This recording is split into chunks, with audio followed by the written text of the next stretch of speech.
Good morning.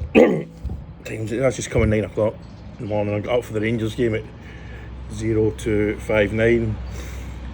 Rangers should have been 1-0 down at half time. That was definitely a goal for Man U at the corner. They always look dangerous from corners, and as we saw, our fantastic goalkeeper punched one of the goals for his own goal for United. He is a good goalkeeper, but when he has a bad one, he has a bad one. He won't be dropped. But anyway, Dresser's goal was unreal, man. When you look at the skill involved in that, and it's like people say, when he doesn't have time to think, he's brilliant. Well, not brilliant's maybe an exaggeration, but if he has too much time to think about it, he normally balls it up. But hopefully that raises a few more eyebrows towards him, gives him a bit more attention for potentially being sold this transfer window. How long we're not getting long left, for a week or something like that. But 2-1's probably the right result. And the thing is, against Man United, even though they're a poor side, you can't drop your guard like that. You need to be on the ball to the last minute, as we saw. Anyway, we've still got a chance of getting through if we win. I can't remember if we play the next round in the next game, but anyway. So today, back up to see the grandkid in a few hours, because I've got to pick up my youngest daughter from college. But good to see Thailand yesterday. I think yesterday was the first day where they allowed same-sex marriages, which is good on them. I mean, at the end of the day, all it is a contract, innit? We all signed enough of them, but no, I'm married, but yeah. But looking again, I spent TikTok's flipping addictive, innit, man? So I spent quite a while on it yesterday. And another thing that I really hate is people that have got monkeys as pets. Go into Google, every expert says don't have a monkey as a pet. They're just not made for it. And it's always babies have got, because once a monkey gets big, you don't want one of them in your house. Like we used to have about 2,000, like 5 minutes away. Excuse me, you'll see other videos of mine and stuff on YouTube of the monkeys around our place. So I've been around them for years, and I know that doesn't mean I'm an expert, but I know what they're like. They're good fun. Luckily the ones round my way don't jump up on you, but they had a cull of them, so a humane one. They took them elsewhere, and I think they took them up into the mountains somewhere. There's still a few left, I think, because there was one bit with a school kid out during COVID, I believe. So there was a lot of them, mind you. I guessed about 2,000. But watching all the young backpackers, and not just backpackers, just anyone in general in Thailand, and a chap said in my YouTube channel, and he's right. All they do, and maybe I'm the same, is copy each other's content. There's nothing new. It's people are complicating the place. And I'm going to say this every video as long as I remember. Keep your top on if you're not at a pool or in your house or on the beach. Thais find it, what's the word? I don't know if it's offensive, but they don't like it. And I had one guy say to me yesterday, I commented on TikTok, before he blocked me, he said, that Thais never said that to me, proving how much he knows about Thailand. They won't say anything to you. Again, I went on about the face thing yesterday, and it's very hard. It's actually hard to explain. But they won't, because asking you to put your top on, they feel.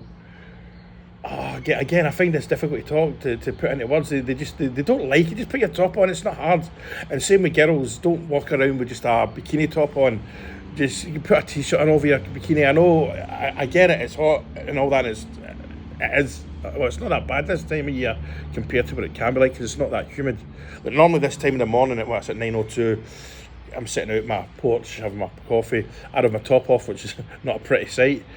I'm in my own garden, but I just put your top on, especially when you get into 7-Elevens and all that. And but yeah, and I think people I wouldn't even call them Ibiza a lot, because Ibiza finished being that Ibiza, the late 90s, the very latest, but in 1998 it really had lost its charm. I would call it the Ocean Beach Club, a lot that are here.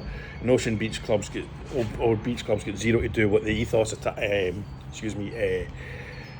Ibiza is, don't get me wrong, it's also a completely massive successful business and looks good fun, but I wouldn't go for all the tea in China to somewhere like that. That's not what Ibiza is about. But that lot have come here now, and that's a good. I actually think it's a good thing. I'm a sort of second generation raver. Let's say I'm 50.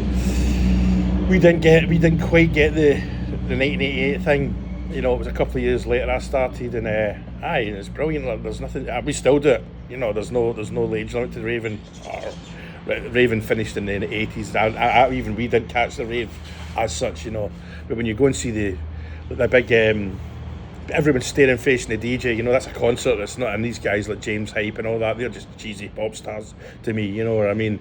Because don't get me wrong, the skills these guys have got is brilliant, but it's like read your dance floor. That's what you need to do.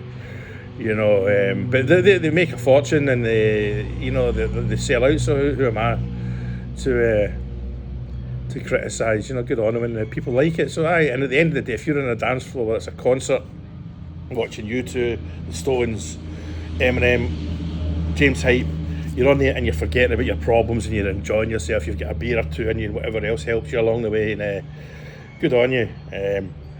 And Gary Neville, he's at Davos. I see that guy, man. I actually think he's that thing he does on YouTube,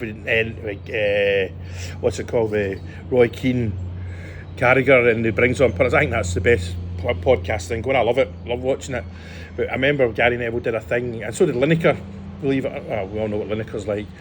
They did a thing about the World Cup in Qatar. They went like a year or 18 months before it started, seeing how bad the conditions were for the South Asians. And I've been working in the Middle East since 1993 for the most part, so I know how poor the conditions are. It's horrific, stuff like that. And Gary Neville was saying how bad it was, so was Lineker and all that. Then all of a sudden they take the money when the Qatari government come over and offer them mega bucks. Same with Beckham as well. I noticed that Beckham was going on about won an award yesterday for his work in children's charities, and strangely neither Gary Neville nor Mr. Beckham mentioned anything about the major problem we've got in the UK at the moment with Pakistani grooming gangs, but then again they don't want to upset their fan base, do they?